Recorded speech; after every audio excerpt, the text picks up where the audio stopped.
Bonjour tout le monde, ici Anthony de chez Alias Entrepreneur et bienvenue aux Découvertes pour Entrepreneurs. J'aimerais remercier nos partenaires, c'est-à-dire le MEIE, le ministère de l'Économie, de l'Innovation et de l'Énergie, bien sûr mon programme Persévérance, InfoBref, le réseau Mentorat, un réseau de mentors partout au Québec, le CETEC, le Centre de transfert des entreprises du Québec et bien sûr mon commerce en ligne. Je vous invite aussi à écouter le podcast InfoBref qui a lieu à tous les matins. En 5 minutes, vous allez avoir l'essentiel de l'actualité. Si vous aimez notre contenu, je vous invite à vous abonner à notre infolette qui est envoyée à tous les lundis matins où est-ce qu'on envoie des trucs et astuces pour vous aider dans votre entreprise. Et puis, je vous invite à faire un petit like, un partage. Chaque petit geste que vous faites envers notre podcast, ça nous aide à être vus, à sortir dans les algorithmes, à aller chercher plus d'audience et bien sûr à aller chercher des partenaires pour continuer à faire ce contenu gratuit semaine après semaine. Sur ça, je vous souhaite une bonne écoute. Bonjour tout le monde! J'étais avec Manuel Constant aujourd'hui et on va parler de non-verbal. J'ai vraiment hâte d'avoir la discussion. C'est la deuxième fois qu'on le reçoit sur le podcast. Si vous avez aucune idée de c'est qui Manuel Constant, allez écouter le premier podcast. C'était vraiment pertinent. Mais salut Manuel, ça va bien? Ça va très bien, Tony, toi? Ça va super bien. J'ai vraiment hâte à aujourd'hui parce qu'aujourd'hui, on va vraiment passer le 30 minutes de discussion à parler de choses concrètes, des exemples concrets. La dernière fois, on a vraiment effleuré le sujet, on a donné 2 exemples concrets, mais aujourd'hui, on va en donner jusqu'à 4 et peut-être avec mes questions un petit peu plus. Alors, j'aimerais ça qu'on commence directement dans le vif du sujet, là. La première question, c'est quand prendre et céder la parole? Tu sais, quand on a une discussion, souvent, même en podcast, on jase en ce moment, on est à distance, mais quand que je peux couper la personne, quand que. Fait que, y a-t-il des signaux qui nous permettent de voir ça, là?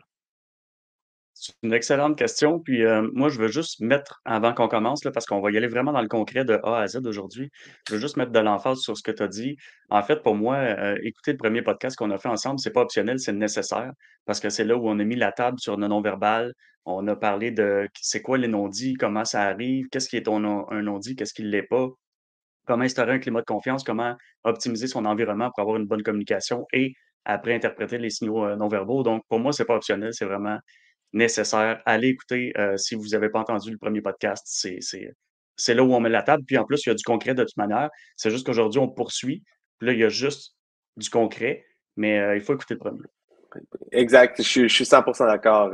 Alors, si vous n'avez pas écouté le premier, je sais que comme entrepreneur, en tout cas, moi, je suis bien rebelle. Probablement que je n'aurais pas écouté le premier, mais c'est essentiel d'écouter le premier pour bien comprendre ce podcast-ci.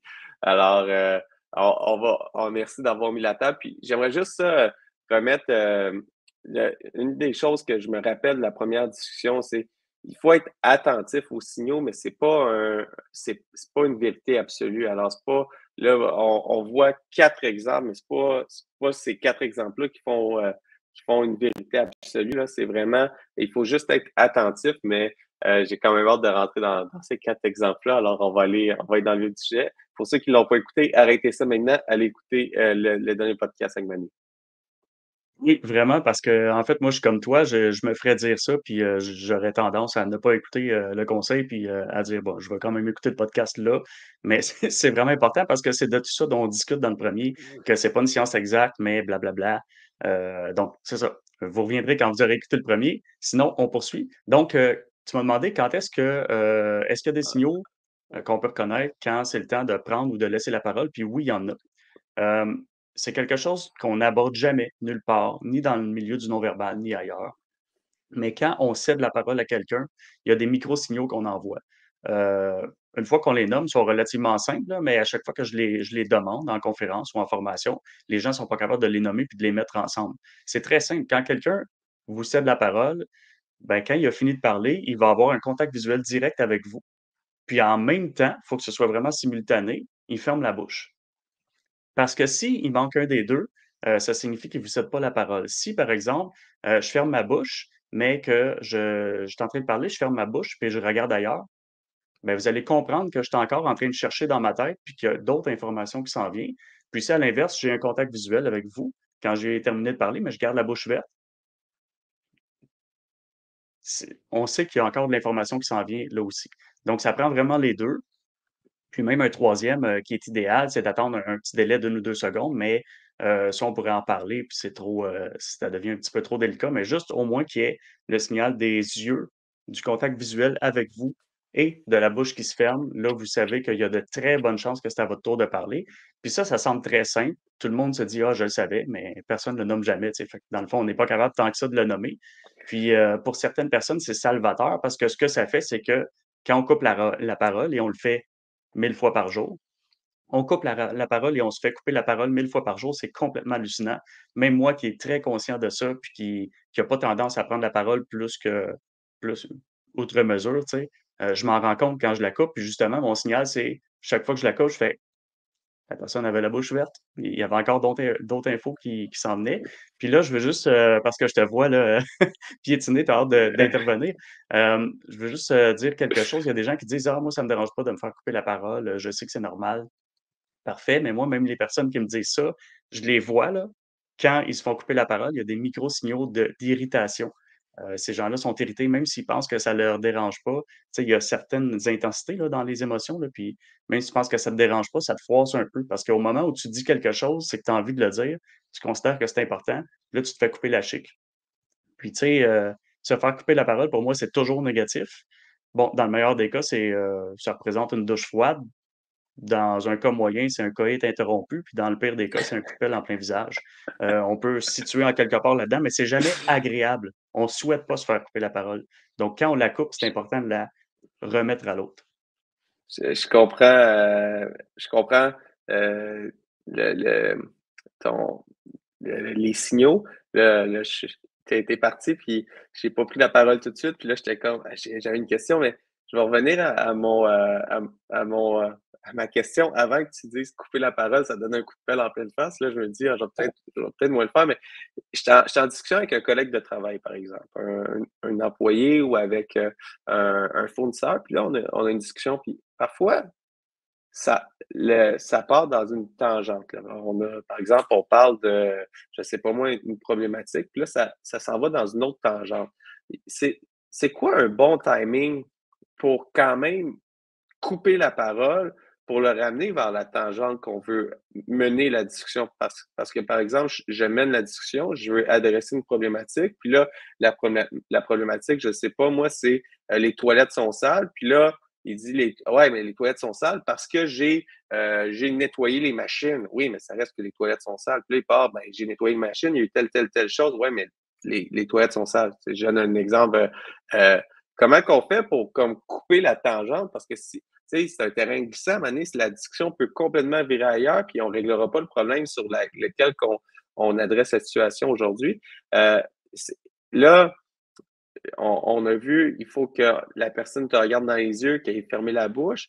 Mais est-ce qu'il y a, quand la personne, par exemple, tu veux couper la discussion, puis tu veux faire un effet pour ramener, faire un correctif, la personne a ouvert la bouche ou a juste pris une pause, a regardé ailleurs, est-ce que c'est quand même un bon timing pour couper le sifflet, pour retourner dans une autre direction?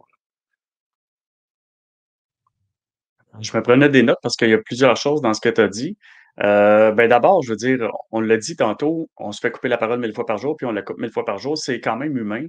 Donc le but, c'est juste de pas le faire, non-stop, à outrance, puis de toujours couper la chic à tout le monde, parce que là, ça devient difficile de faire des affaires, hein. Mais, au moins si on sauve les fois où c'est important, puis on considère qu'on a vraiment irrité la personne, puis que c'est quelque chose qu'elle trouvait important à dire, c'est juste ça le message. Bon, maintenant, il y a quelque chose auquel tu m'as fait penser. Il y a des gens qui sont verbomoteurs dans la vie, qui parlent énormément.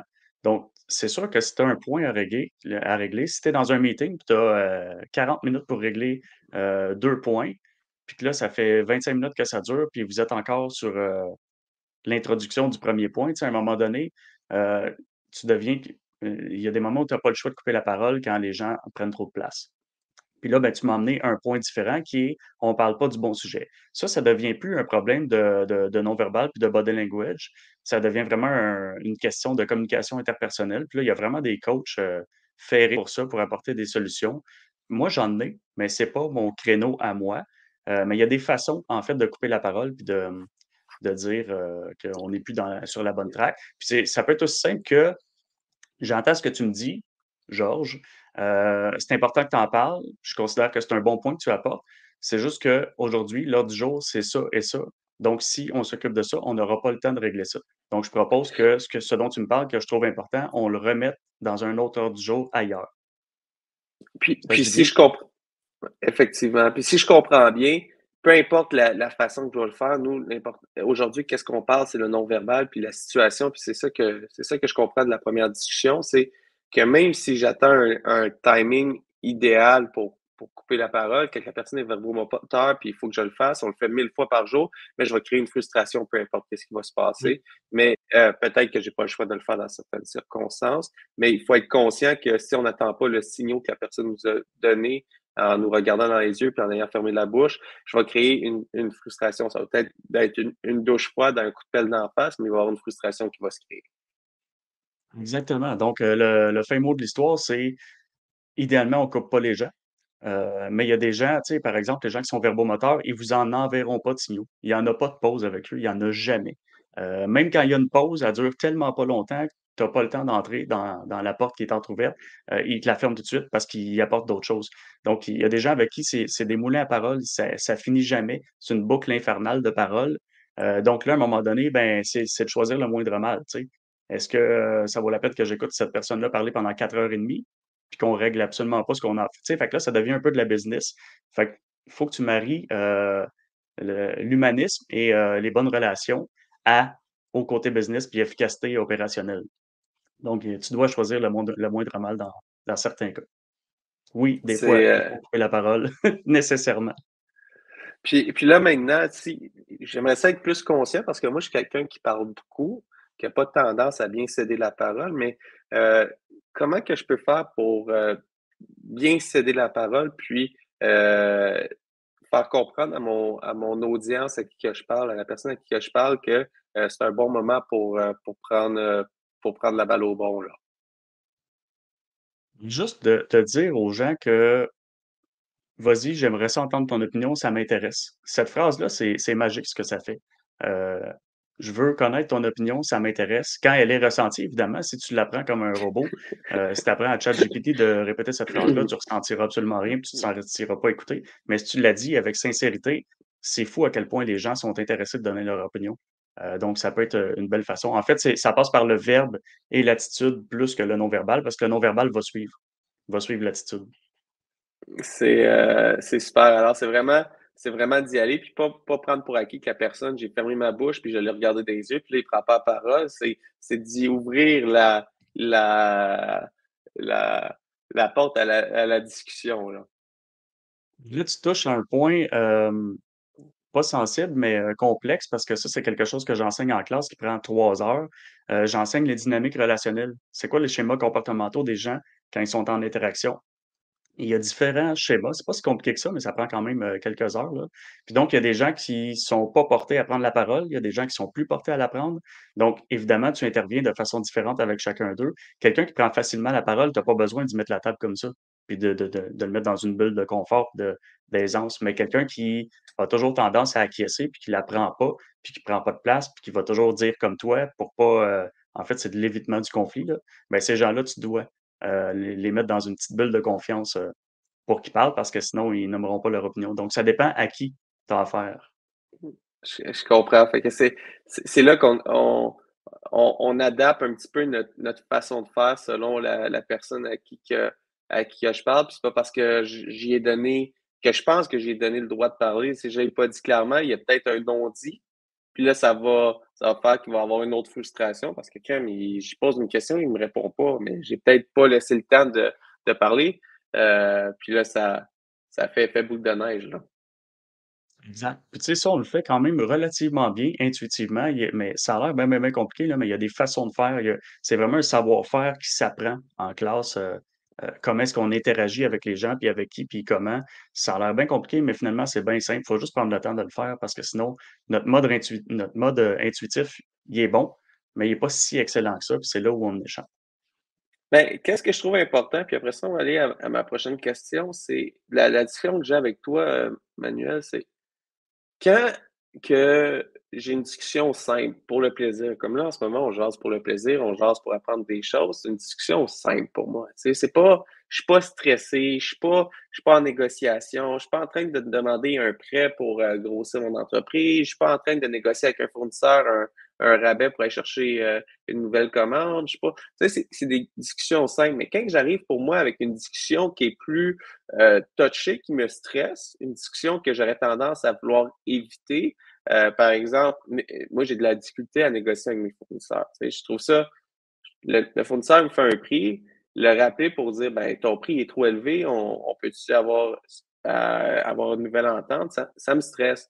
Fait que quand que je tombe dans des discussions stressantes comme ça, je me mets à être plus stressé, puis à moins bien interagir avec l'autre personne ou à mal interpréter le message de cette personne-là. C'est là que je trouve intéressant oui, c'est des choses qui peuvent paraître simples dans notre quotidien, mais en affaires, quand on a des situations qui sont plus malaisantes ou qu'on est moins à l'aise, je dis malaisante, mais qu'on est moins à l'aise, ben, arriver avec des connaissances de base dans ou juste prendre plus attention à la manière que la personne me parle, ben, ça va peut-être m'aider à passer au travers de ces discussions-là, là. Je suis en total accord avec toi. En fait, pour résumer, ce que tu dis, c'est que finalement, quand il y a pas d'enjeu, communiquer de façon imparfaite, c'est pas si grave que ça, parce qu'il y a pas d'enjeu, puis donc il y a pas de stress pour personne. C'est que plus les enjeux sont élevés, plus les gens deviennent stressés. Le hic là-dedans, c'est que les enjeux ne sont pas, non ne n'apportent pas le même niveau de stress chez tout le monde. Il y a des gens qui sont à l'aise à négocier, des gens qui le sont moins. Il y a des gens qui sont tout simplement intimidés par d'autres personnes, puis plus il y a un ascendant psychologique ou un rapport de force dans la hiérarchie, il y a des gens qui sont complètement intimidés de ça et où il va y avoir, des indicateurs de stress énormes, chez ces personnes-là. Donc le fin mot de l'histoire, encore une fois, c'est que tu ne sais pas quand vont apparaître les signaux de stress, les signaux d'inconfort, les signaux de malaise, les signaux de ce que tu voudras, d'intérêt, de désintérêt, d'appréhension ou, whatever. Tu sais pas quand est-ce qu'ils vont apparaître chez les gens. De là, il faut connaître un petit lexique corporel de base pour que quand tu les vois, tu adaptes immédiatement ton intervention, ta façon de parler, ton attitude. Donc, c'est tout simplement apprendre un vocabulaire corporel de base pour pouvoir, piloter ça, de façon adaptative. Puis là, ça m'apporte à quand que j'ai des discussions plus stressantes ou qu'il y a des discussions que je trouve plus difficiles. Puis là, il se met à avoir un problème dans cette conversation-là. Il se met la discussion devient moins fluide. Puis, tu sais, je sais pas si ça t'arrive, Manuel, mais moi, ça m'arrive. Dans une certaine époque, j'ai déjà été plus baveux dans le guillemets, là, tu sais, quand que ça se mettait à mal aller, j'étais bon pour dire le bon mot qui faisait enflammer la discussion. Ça doit probablement venir de mes époques de débat universitaire quand on faisait les jeux du commerce, là, tu sais, quand j'allais piquer l'adversaire. Mais là, maintenant, je veux maintenir des bonnes relations avec les gens, puis j'ai côtoie après. C'est pas un concours qu'à la fin, on se serre la pince, puis il y a comme une game de basket. Il y a des plus gros enjeux. Mais quand il y a un problème avec cette conversation-là, c'est quoi ces signaux-là qui peuvent apparaître, puis que je peux ressentir, puis essayer de, de désamorcer la bombe avant que la bombe devienne plus grosse, puis sur le bord d'éclater, là. C'est une excellente question. Il y en a plein, encore une fois, mais moi, je voulais vous en apporter 3. 3 qui sont très, très, très fréquents, puis qui donnent quand même des beaux indices concrets. Heu, donc le premier qui est, ça peut apparaître n'importe quand, mais on sait que environ 9 fois sur 10, quand un de ces 3 signaux-là apparaît, c'est qu'il y a un problème dans la conversation. Le premier étant, lorsque les gens pincent la bouche comme ça. Là, que les auditeurs nous écoutent ou qu'il y ait un visuel ou pas, quand les gens pincent la bouche, c'est-à-dire quand il y a de la pression mise sur les lèvres l'une l'autre. Ce mouvement-là peut être fait de façon rapide, donc comme ça, ou de façon, continue, c'est-à-dire garder la bouche pincée. Que ce soit un ou l'autre, c'est un peu la même signification. Ça signifie 9 fois sur 10 environ que il y a un mécontentement ou une frustration. Donc là, c'est des mots qui sont quand même relativement précis. On sait que ce qu'on vient de dire a de fortes chances d'avoir irrité l'autre puis qu'elle soit, mécontente ou frustrée. Bon, évidemment, quand le mouvement est rapide, on parle plus de mécontentement et quand le mouvement est long, on parle plus d'une frustration. mais ça tourne autour des mêmes eaux, là. Donc, petite bouche pincée égale mécontentement, frustration. C'est déjà un très beau signal. Ça va pour ça? Oui, Le deuxième qui lui ressemble un peu, c'est le fait d'aspirer les lèvres. Donc là, ça va être difficile pour les gens qui nous écoutent, là. Faudrait peut-être voir la version visuelle, mais quand les lèvres entrent par en dedans, je vais le mimer. Les gens font ça assez rapidement. Je le refais, tiens. Les gens sont en train de OK. parler ou d'écouter, puis ils font un truc comme ça. Ils aspirent les lèvres, puis ils les ressortent tout de suite. C'est pas quelque chose qui est retenu comme mouvement. Ça ressemble juste à ça. Et ça, c'est une retenue des émotions ou des propos gardés. Donc, des propos gardés pour soi ou une retenue des émotions. Il y a quelque chose que la personne retient à ce moment-là. Le truc avec ces indicateurs-là, c'est que c'est souvent inconscient. Les gens s'en rendent pas compte, premièrement, qu'ils font ça. Deuxièmement, ils s'en rendent pas compte à quel point il y a quelque chose qui les dérange, mais le corps t'envoie le signal. Puis moi, d'expérience, j'enseignerai jamais ça. J'ai un esprit beaucoup trop critique pour enseigner ça si ça fonctionne pas. Dans la vie, moi, je vais questionner après, tu sais. Quand je vois un truc comme ça, je sais qu'il y a un problème, j'instaure un climat de confiance, puis je pose une question, puis là, je fais sortir le bobo. Comme on avait dit dans le premier Dans podcast, le allez premier écouter épisode. ça. Donc, Mais on voit un signal, on instaure un climat de confiance, puis on pose une bonne question pour valider ou invalider ce qu'on a vu. Puis, ben, c'est ça, 9 fois sur 10, les gens nous dévoilent que ah, finalement, ça, ça m'a dérangé quand tu as parlé de ça à cause de ci, ça. Ah, là, je sors du sac. tu vois, moi, tu viens de le dire, puis je viens de réaliser parce que je le fais à quelques reprises, ce mouvement-là, d'aspirer les lèvres. Puis c'est quand que je pars dans ma tête. Quand que, par exemple, on parle de exactement comme que tu viens de dire. Tu aspires les lèvres, puis il y a quelque chose une- quelque chose qui dérange, qui retient ou quelque chose dans ce style-là. Puis là, moi, j'ai tendance à aspirer mes lèvres, puis partir dans ma tête, puis garder juste le, la phrase que tu as dit que je me questionne sur cette phrase-là. Puis là, je pars dans ma tête, puis j'écoute plus aucunement ce que tu viens de dire par la suite. Fait que ça met comme un blocage, puis j'arrête la discussion. Puis c'est de là que dans la première entrevue, c'est quand on voit un signal, c'est de le désamorcer pour voir, OK, aller poser la question, puis ça va ramener la discussion. Parce que si l'intervenant est comme moi, qui part dans sa tête et qui n'écoute plus qu'est-ce que je dis, j'ai peut-être dit quelque chose de super important après qu'il l'a pas processé. Là. Absolument. Tu viens de tout dire, j'ai rien à ajouter, votre honneur. Faut faire quelque chose d'intelligent avec ça. On l'a dit beaucoup dans le premier épisode. Le but, c'est pas d'étiqueter les gens. Ah, je vois une bouche pincée, c'est mécontentement, frustration. Non, il faut aller vérifier. Il faut faire quelque chose d'intelligent avec ça. Sinon, ça sert à rien. Même qu'on risque d'empirer nos relations parce qu'on va juger et on va penser qu'on a raison juste parce qu'on a vu ça. Donc, il faut aller vérifier si on a raison ou pas. Mais quand c'est utilisé de manière intelligente, ça ne peut qu'optimiser les communications et donc les relations. Puis c'est fou à quel point quand on fonctionne de façon agile avec ça, et c'est pas si compliqué que ça, soit dit en passant, quand on est agile avec ça, les gens ont l'impression qu'on les comprend mieux que leur propre mère, là. Juste parce qu'on pose les bonnes questions au bon moment, puis ça, c'est sur la base d'un truc qu'on a vu avant. Puis le but, on le répète, c'est pas de voir absolument tout ce qu'un individu fait, c'est juste qu'à un moment donné, il y a un truc flagrant qu'on voit, puis on sait qu'on vient de dire tel truc, on se dit: «Oh OK, là, je pense qu'il y a un enjeu, heu, potentiel assez important, puis je pense que c'est là-dessus que je dois intervenir». Puis pouf, les gens se sentent totalement à l'aise de dire, ce qui les dérange, puis comme tu l'accueilles, tu l'acceptes, puis tu jongles avec ça, verbalement après, pour créer une situation win-win, les gens finissent par adorer interagir avec toi, puis en fait, tu fais rien d'autre qu'être attentif puis, les écouter, là. C'est fou, hein? C'est fou. Comment que la perception est là. Puis par la suite, ça fait juste améliorer les relations. Ou, à l'inverse, ça peut les envenimer si on fait pas attention aux signaux puis qu'on les désamorce pas. La personne va peut-être se refermer. On pense que la discussion a super bien été. Il repart, puis finalement, on se rend compte 2 jours plus tard que hey, ça n'a pas bien été du tout. Là. Totalement, puis c'est fou à quel point de constater à quel point il y a beaucoup de gens qui pensent qu'ils, maîtrisent bien les relations interpersonnelles. Puis, tu sais, des fois, moi, je suis présent, je suis témoin de ces moments-là, puis tu sais, j'ose pas dire à la personne: «Ben, moi, j'en ai vu des gros non-dits importants, ils ont pas été adressés, ça a pas été si bien que ça», tu sais. Mais je peux pas dire ça, je suis pas toujours dans le mandat de le dire, puis, je laisse les gens gérer leur vie comme ils veulent. Là. Moi, je forme les gens quand ils viennent dans ma classe ou quand je parle dans un podcast comme ça, mais les gens font ce qu'ils veulent. Mais oui, c'est fou de constater à quel point c'est quelque chose qui est simple à maîtriser, puis qu'il y a des gens qui pensent que de manière intuitive, ils sont donc bien champions dans les aptitudes non verbales puis interpersonnelles. Mais au final, c'est ces petits cailloux-là qu'on rencontre sur la route qui font une grosse différence. Parce que si tu les adresses pas, les cailloux, ils finissent par grossir, c'est sûr. Ça fait une mine que tu enterres en dessous du tapis, puis il y a quelqu'un qui va piler dessus. Qui que ce soit qui Ça va ira piler pas dessus, bien. c'est pas une bonne idée. C'est ça.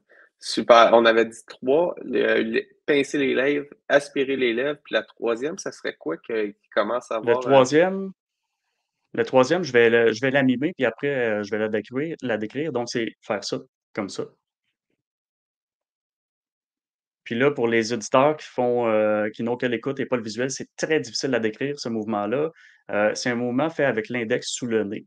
Puis donc, il faut s'imaginer le dos de la main vers le plafond et la paume de la main vers le bas.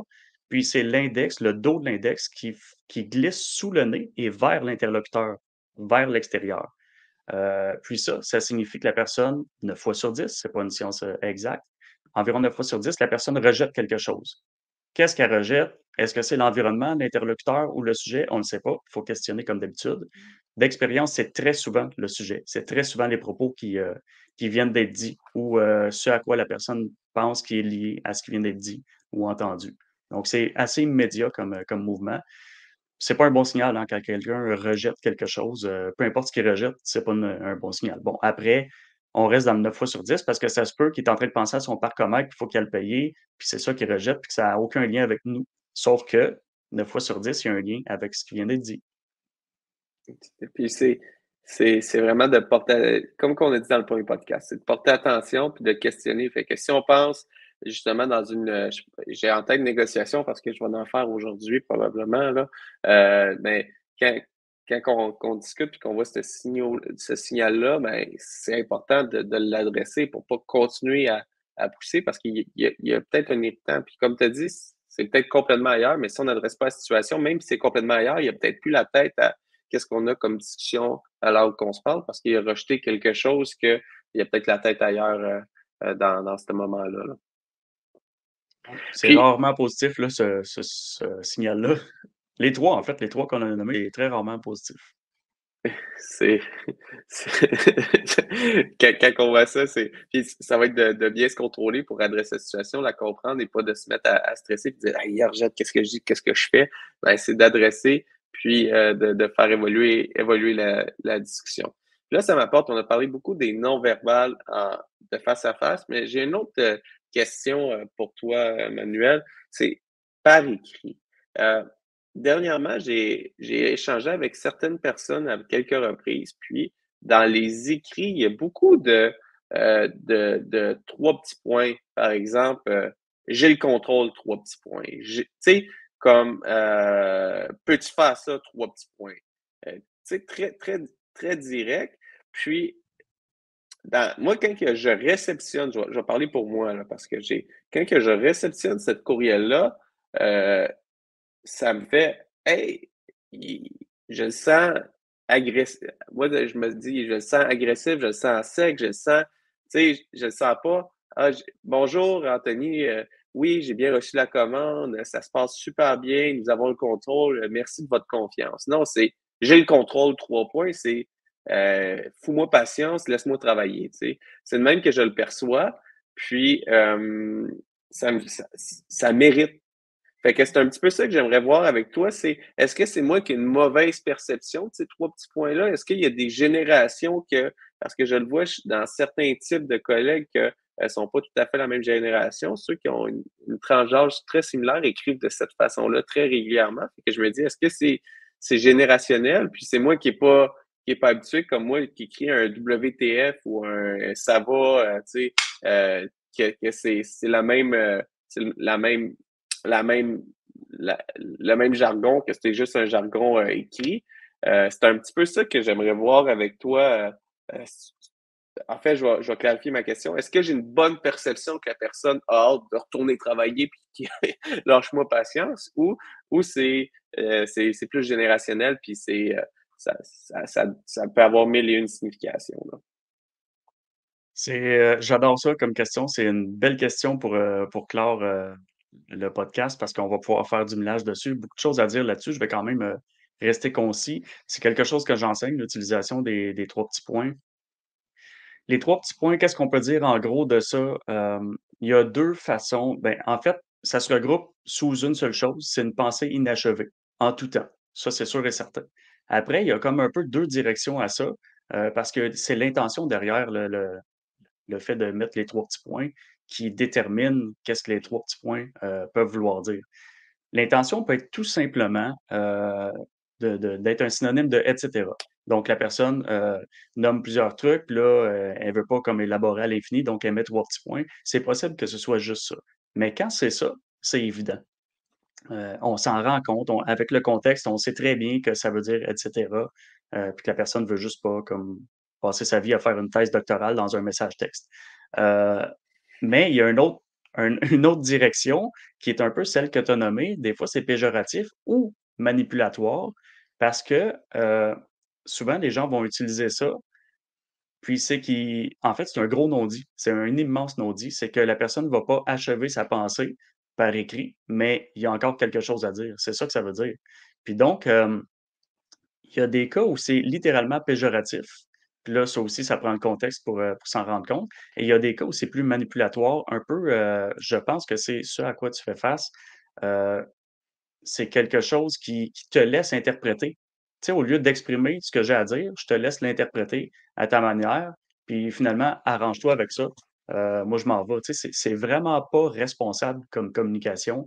C'est une des pires choses à faire. C'est un des pires usages dans la communication écrite. Les trois petits points, on fait pas ça. Évidemment, je l'ai dit tantôt, quand ça veut dire un etc., tout le monde se comprend, tout le monde sait que c'est évident, mais comme c'est pas clair, ben, tu aussi bien de le dire. Puis les trois petits points, c'est vraiment à éviter, ça irrite, les gens, puis, des fois aussi, on l'utilise de manière péjorative, un peu comme les guillemets. Quand on met des guillemets alentour d'un terme, par écrit, parce que ça se recoupe beaucoup ces 2 signaux-là. Les guillemets, ça peut vouloir dire quelque chose qui est flou, puis, qu'on n'a pas envie de détailler tant que ça. Donc un peu comme le et cetera, c'est pas si grave que ça. Mais tu sais, si je dis, «Ah oui, moi, les entrepreneurs», puis je mets ça entre guillemets, mais que ce soit mimé de façon, non verbale ou par écrit, des fois, quand on met des guillemets, même assez souvent, c'est péjoratif. Donc là, on cherche à diminuer la valeur de quelqu'un ou de quelque chose qui est dans les termes du guillemet, mais le trois petits, c'est la même chose. On cherche souvent à diminuer la valeur de quelqu'un ou de quelque chose avec, l'usage des 3 petits points. C'est pas nice. Puis là, la dernière chose que je voulais dire là-dessus, c'est, ben là, je sais pas de quelle génération tu parles, mais moi, j'ai tendance à attribuer ça à la génération un peu plus jeune, aux générations un peu plus jeunes. Puis ça vient avec un paquet d'autres problèmes dont on pourrait parler pendant 8 jours. C'est pas des gens stupides, là, les nouvelles générations, là, ça a rien à voir. C'est juste que avec l'avènement des réseaux sociaux, plus qu'internet, là, c'est les réseaux sociaux plus, ben, l'orthographe a pris le bord. Les usages de courtoisie et de politesse ont littéralement pris le bord. Là, c'est pas juste une question d'éducation parentale, c'est qu'entre jeunes, entre personnes de ces générations-là, les gens n'utilisent pas ces usages-là. Donc là, il y a plus de vouvoiement. Ben, ça, il y a des gens qui disent qu'on s'en fout, mais ça a quand même un impact pour les gens qui préfèrent le vouvoiement, tu sais. Donc il y a plus de vouvoiement, il y a plus de formule de politesse au début et à la fin des messages. Il y a plus d'orthographe du tout, du tout, du tout, là. C'est comme, puis même limite, non seulement il y a plus d'orthographe, mais on écrit en abréviation, un peu comme tu as dit tantôt, WTF. Puis tu sais, l'utilisation de ce genre de jargon-là, ça dispose pas l'autre tant que ça à être dans une tu sais, parce que là, on fait un podcast sur, l'entrepreneuriat, là. Là, on est Ouais, en ouais. affaires. Donc c'est sûr que si tu parles avec ton ami, on s'en fout. Tu utilises une mauvaise orthographe, puis pas de formule de politesse, puis on l'a dit tantôt, il y a pas d'enjeu. Mais quand tu es en affaires, tu es en entrepreneuriat, il y a des enjeux. Si tu veux optimiser tes chances de faire quelque chose d'intelligent, ben, tu dois adresser ces communications écrites-là. Si tu le fais pas, ben, il y a des conséquences, puis c'est à toi de voir si tu t'en fous ou pas, mais ça, il y a un impact. Écoute, moi, je suis surpris que tu viennes de me dire parce que puis là, je viens de me rendre compte que je te tutoie, puis on n'a pas eu la discussion, je crois, sur le tutoiement ensemble avant le podcast. J'ai pris le droit de te tutoyer. C'est des choses à faire attention, tu sais. Mais moi, c'est complètement l'inverse. C'est une génération beaucoup plus âgée. beaucoup plus âgée, une génération plus âgée que plus jeune, que je vois ces problèmes-là se reproduire. Puis je te dirais le topo parce que j'en ai dans mon entourage, puis je vais adresser la discussion dans les prochains jours, en fait. Mais c'est des gens axés sur la production et non sur l'expérience client. Alors, j'ai vraiment l'impression que quand que ça rentre, puis qu'ils répondent de cette façon-là, c'est qu'eux, ils ont en tête vraiment, moi, c'est ma perception, là, vraiment, laisse-moi patience, j'ai le contrôle, puis réécris-moi pas, tu sais. C'est de la manière que je le perçois. Mais comment qu'on fait pour. Puis là, ça va venir. Puis je sais que c'est pas dans ton mandat, mais je vais quand même te poser la question, puis on va clore le podcast là-dessus. Comment que je peux bien expliquer ce laisser en suspens-là à, à, à ces gens-là qui l'utilisent régulièrement en disant, regarde, telle, telle façon de l'écrire, ça laisse les choses en suspens, ça ne met pas le client en confiance. Puis après ça, tu te poses la question, pourquoi que le client me rappelle, moi, au lieu de passer directement en communication avec toi? Ben, c'est peut-être en cause de ces signaux-là que le client ne se sent pas en confiance envers ton courriel parce qu'il y a des choses en suspens. Mais dis ça comme ça, ensemble, ça paraît super facile, ça paraît vraiment évident. Mais quand je vais être confronté à cet individu-là, ben, il va avoir un côté que je vais peut-être le blesser. Parce que lui, ça fait peut-être 20 ans qu'il travaille de cette façon-là. Il y a un côté que j'ai pas le temps de le faire. Quand même, c'est facile d'écrire un courriel quand tu as du temps, mais je vais être confronté à des, à des, à des faits concrets.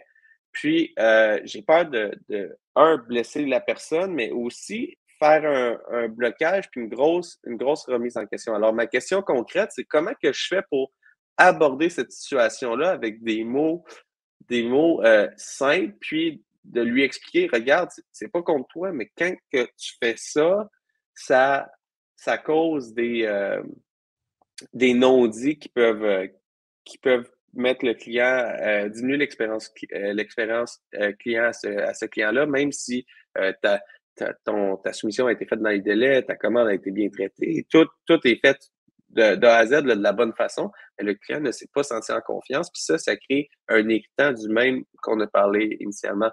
Alors, j'arrête de parler vu que je suis un verbomoteur, puis je te laisse euh, conclure le podcast sur comment adresser cette situation-là? Parce que là, c'est pas un non-dit un en face de l'autre, c'est un non-dit qui se passe, c'est une problématique qui se passe à certaines égards. Fait qu'il faut adresser la problématique, mais je ne sais pas par où commencer pour adresser cette problématique.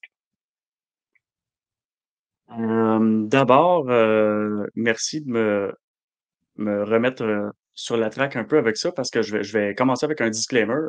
Tantôt, j'ai dit, là, tu sais, il y a des générations plus jeunes qui utilisent les trois petits points puis que, tu sais, il y a moins d'orthographe. Puis d'abord, le disclaimer, c'est que c'est une généralité. Hein. C'est pas parce qu'on fait partie d'une généralisation, d'une génération que c'est tout le monde qui utilise ça. Donc ça, gros disclaimer là-dessus. Moi, je fais du cas par cas dans la vie, de la personnalisation. Donc, c'est pas tout le monde qui est jeune écrit tout croche. C'était pas ça mon message, OK? Pas que ça soit mal compris. Ouais. Donc, oui, il y a quand même des tendances avec les générations, avec les cultures, avec les domaines, mais ça reste des généralisations et des tendances. Bon, premièrement. Deuxièmement, il y a une grosse question de personnalité, un peu comme je viens de le dire. Donc, il y a une question de génération, mais ça, c'est des tendances. Après ça, on rentre dans la personnalité. Donc, autant que tu vas avoir des jeunes, des nouvelles générations qui vont être super impliqués, super consciencieux de leur communication, que tu vas avoir des personnes dans nos générations, les générations plus vieilles, qui vont avoir des mauvaises utilisations et vice-versa. Donc là, ça devient vraiment un problème individuel, ce que tu me nommes. Puis, la façon d'adresser ça, ben, il y a pas de façon magique. Moi, je pense que ça passe par la sensibilisation. Donc, évidemment, si tu confrontes la personne, puis tu dis que ce qu'elle fait, c'est de la merde, il y a personne qui, tu sais, c'est sûr que tu rencontres une résistance. Donc, je sais que tu feras pas ça, mais même si c'est sous-entendu ou la personne le reçoit comme ça, même si c'est pas ton intention, c'est facile de jouer au jeu de attaque-défense. Donc, ça, faut jamais rentrer là en communication interpersonnelle, même en affaires, surtout pas en affaires. Donc, il faut vraiment passer par la sensibilisation. Puis, je pense que si tu es dans une position hiérarchique, déjà, le rapport de force, favorise pas l'échange parfait. Donc déjà là, tu as une barrière de difficulté supplémentaire quand tu es dans une position hiérarchique, que tu sois subalterne ou supérieur, là. Donc déjà là, tu sais, c'est plus difficile. Après ça, je pense que le mieux, c'est une formation ou ben oui, c'est une formation ou du coaching avec ces gens-là. Puis là, ben, il y a un paquet d'éléments contextuels, là, mais oui, le mieux, c'est d'adresser ça puis de tu sais, faut pas que non plus tu le fasses passer comme on va coacher René, puis il y a juste lui qui va avoir du coaching parce que là, lui, il va se sentir nul. Puis tu l'as dit tantôt aussi, un comportement qui est tu sais, quelqu'un qui a un certain âge ou de toute manière, dès que tu as quelques décennies, quand tu as toujours utilisé un comportement, c'est très difficile de le changer, de le modifier. Donc, ça demande beaucoup d'efforts. Puis, ben, ça passe par les formations ou le coaching. Mais donc, c'est peut-être préférable de former toute l'équipe. Puis, de toute manière, tu dis, bon, tu sais, la formation pour vrai, là, en entreprise, là, ben, premièrement, il y a un budget pour ça. Mais deuxièmement, c'est rarement de dépenses, c'est souvent un investissement. Après ça, ben, ça dépend de qui ou quel organisme on choisit pour former, mais normalement, c'est un investissement de formation, et non une dépense. C'est sûr que quand on parle en termes de communication, si par exemple tu formes, ton département de développement des affaires puis de service à la clientèle à bien communiquer, ben, allô, c'est sûr, sûr, sûr, sûr, sûr que c'est un investissement. Il faut vraiment que la formation soit mauvaise là, pour que ce soit pas un investissement. Puis donc, ben, ça te permet de réchapper un peu certaines situations. Puis ce que tu peux faire justement, c'est mettre ça dans les mains de l'intervenant, du formateur, de la formatrice, puis de dire: «Ben, moi j'aimerais ça, mis à part ce que tu me proposes, que ça, par exemple, les 3 petits points, en parle dans ta formation». Puis là, ben, ça devient à ce professionnel-là, en fait, qui est dans la pédagogie De... d'enseigner. Puis, tu sais, il y a des façons de faire. Tu peux mettre dans la face de la personne sans lui dire, tu sais. Par exemple, si tu lui fais lire des situations où les jeunes l'utilisent, puis que, de toute évidence, ça crée quelque chose chez l'autre, ben c'est difficile après pour l'autre personne de dire: «Ah non, moi je pense que ça fait rien, puis c'est correct». Tu sais, quand tu l'as d'en face, tu fais comme: «Ouais, c'est vrai que ouais, je le fais souvent, moi, les 3 petits points, c'est peut-être pas Puis, une bonne chose», tu sais. qu'est-ce que je retiens? Puis après ça, il va vraiment falloir conclure le podcast. J'aurais jasé encore des heures avec toi, mais qu'est-ce que je retiens, c'est d'adresser la situation sous forme de formation. Puis il y a des fois que c'est les trois petits points, mais il y a d'autres fois, c'est d'autres choses qui me dérangent dans des textes. J'aimerais ça uniformiser la manière qu'on répond aux clients. Puis si je l'apporte de cette façon-là, c'est j'aimerais ça uniformiser puis donner des exemples concrets de qu'est-ce qui est bien puis qu'est-ce qui l'est pas. Parce que des fois, c'est le message, j'ai lu un autre message, c'est quelqu'un d'autre prend complètement un autre axe, là, que c'est, il explique, là, puis là, tu lis le message, puis là, euh, tu t'es comme, ah ben, bonjour, ben, ton point 1, je trouve que c'est vraiment une bonne idée, mais je rajouterais un S au mot délai, puis ben, je crois qu'on pourrait aller encore plus loin, puis là, le message, il fait 22 pages pour finalement répondre à une question qui serait presque répondue par oui ou non. Ben là, tu es comme, ben, on est allé à un autre niveau. Fait que uniformiser les communications dans le groupe pour que ça représente la vision et la mission du groupe, ben, je pense que c'est une bonne approche, là.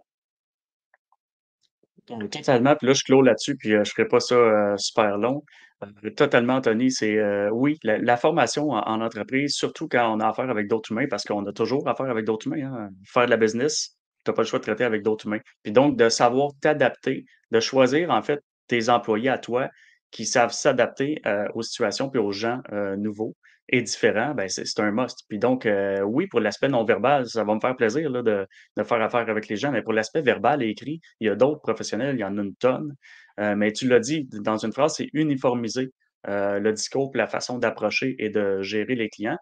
Puis aussi, il y a un aspect, tu me parlais il y a un aspect vraiment de personnalité. Tu sais, tu vois, toi, je pense connaître un aspect de ta personnalité qui est la directivité, tu sais, l'opération, orientée résultat. Puis de toute manière, ça apparaît dans ta vie. Je veux dire, tu sais, tu es à la tête d'une entreprise, tu as je sais pas combien d'employés à gérer, tu es orienté résultat. Ben moi, je suis quelqu'un de très, très, très analytique. C'est ce qu'on appelle là, dans le jargon du disque, là, qu'à peu près tout le monde connaît, là, le rouge et le bleu. Là. Ben moi, l'analytique là, qui peut pondre des commentaires à l'infini puis des courriels à l'infini, ben j'ai appris à parler au rouge, aux gens plus directifs. Maintenant, quand je parle à quelqu'un de directif, j'y vais de façon directive. Si tu remarques notre courriel d'avant le podcast tantôt, je t'ai même pas dit bonjour parce que je le sais que tu sais, c'est une formalité, puis la plupart des gens très directifs s'en foutent un peu. Une fois que la relation est établie, le bonjour, sert plus à grand-chose. Si tu as quelque chose à me dire, dis-le moi. Puis, fait que, tu sais, le bleu, l'analytique doit apprendre à parler au rouge, puis le rouge au bleu. Puis, fait que ça, il y a une question de personnalité. Puis ça, ben, c'est d'autres choses. C'est pas juste la communication, mais c'est les traits de personnalité. Puis, on en a parlé un petit Puis, peu l'autre jour avec MPO, là, mais puis connaître son client, ça, c'est un autre point. C'est bien connaître le client. Il y a des clients qui vont bien. Tu viens de dire, tu as adapté ton message à moi, mais tu aurais écrit à quelqu'un d'analytique, tu l'aurais peut-être plus détaillé le message. Puis, fait que c'est d'adapter le message. Puis ça, c'est vraiment tu viens de mettre, puis je vais clore là-dessus, mais la discussion que je vais apporter, parce qu'il y a des clients que ça va super bien, puis il y a d'autres clients que ça va moins bien. Pour tout le monde, là, moi, il y a des clients que ça va bien gérer, puis il y en a d'autres que après la première rencontre, je suis oh God, ok, non, regarde, Eric va être vraiment un meilleur fit pour toi, ça va être ton représentant. Moi, ça marchera juste pas, là, tu sais. Fait que, mais c'est de l'expliquer, puis de bien le communiquer, puis d'amener les formations à, OK, c'est quoi ce type de personne-là? Essayer de le saisir, puis d'avoir un, un standard, puis je vais terminer là-dessus, là, mais qu'est-ce que je comprends, c'est qu'il y a beaucoup de non-dits, puis on va se référer au podcast 1, il y a beaucoup de non-dits dans des discussions. Il faut établir un climat de confiance, mais si on laisse les non-dits présents, puis qu'on les accentue dans des courriels, ben moi, je peux avoir idée A, toi, idée B. On livre tout en pensant d'avoir fait l'idée A de la bonne façon, mais il y a tellement de non-dits que lui s'attendait à l'idée B, puis ça fait qu'il y a un client non satisfait, puis qu'au final, il ne devrait pas être non satisfait. Fait que c'est d'arriver à une communication claire, d'éviter les non-dits pour que ça soit OK, voici ma promesse, voici qu'est-ce que je t'ai livré, les attentes qui ont été remplies, tu es satisfait, je suis sûr que tu es satisfait, ben, on va être capable de continuer à faire affaire ensemble. Surtout dans mon domaine où est-ce que c'est beaucoup de repeat business. Alors, c'est de s'assurer Mhm. que les communications sont claires, de gérer les attentes, puis d'arriver à bien livrer la promesse qu'on a faite. Puis plus que la promesse est claire, plus que la promesse est écrite, ben, par la suite, il y a pas de non-dit, puis ça va bien, là. Ouais, puis tu l'as dit, mais c'est une question de gestion des attentes, de suivi beaucoup aussi, de service après-vente. Puis tout ça, pour moi, ben, ça revient à ben, plus il y a des enjeux, plus tu dois traiter avec les gens de façon visuelle, hein. Donc, les écrits, c'est bien, mais tu sais, à un moment donné, il faut quand même que tu prennes le pouls de façon visuelle parce que les non-dits sont cachés là-dedans la plupart du temps. Parce que par écrit, tout est tout le temps beau, hein. Mais Exact. les petites, euh, les petites pierres à retourner sont non-verbales, puis c'est là-dedans où, bref, on se répétera pas, mais c'est là-dedans où tu as Ben, des pierres à retourner puis à poser des meilleures questions pour avoir un service client plus adapté, en fait. ben, puis à la hauteur de mes attentes, puis après ça, on va juste, je vais conclure là-dessus, c'est chaque personne est différente, puis c'est juste de s'assurer d'avoir une base neutre. Puis c'est un peu là-dessus que je vais amener la discussion, c'est d'avoir une base neutre. Après ça, on peut adapter un peu plus personnalisé pour l'analytique, un peu plus direct pour le directif, mais on a une base neutre. Fait que quand on commence les communications, quand on sent qu'on va échapper quelque chose, quand on sent qu'il y a des courriels importants, ben, reviens à la base neutre, tu sais, puis adapte-le quand tu es vraiment confiant, mais si on revient toujours à la base neutre, je pense que ça va faciliter les communications importantes. Un gros merci, Emmanuel. Je savais qu'on allait défoncer le temps, mais je ne pensais pas à ce niveau-là. J'espère que les gens ont adoré la discussion. Moi, je l'ai adoré. Ça vaut de l'or qu'est-ce qu'on a discuté aujourd'hui. D'habitude, c'est des formations qui sont très coûteuses, qui sont longues, qu'on va aller chercher autant de points. Si vous avez écouté les deux podcasts, vous avez eu plus que six signaux, plus l'écrit, un septième. Alors, merci beaucoup, Emmanuel, de ta générosité aujourd'hui. Merci à toi, Anthony, de cette invitation-là. Puis j'espère que les gens vont apprécier parce que c'est vrai qu'il y a beaucoup de stock. On aurait pu en donner plus, hein, ben, si on ne l'applique pas. Déjà à 6 crime, si les gens appliquent ça à 10% du temps, ça va être déjà génial.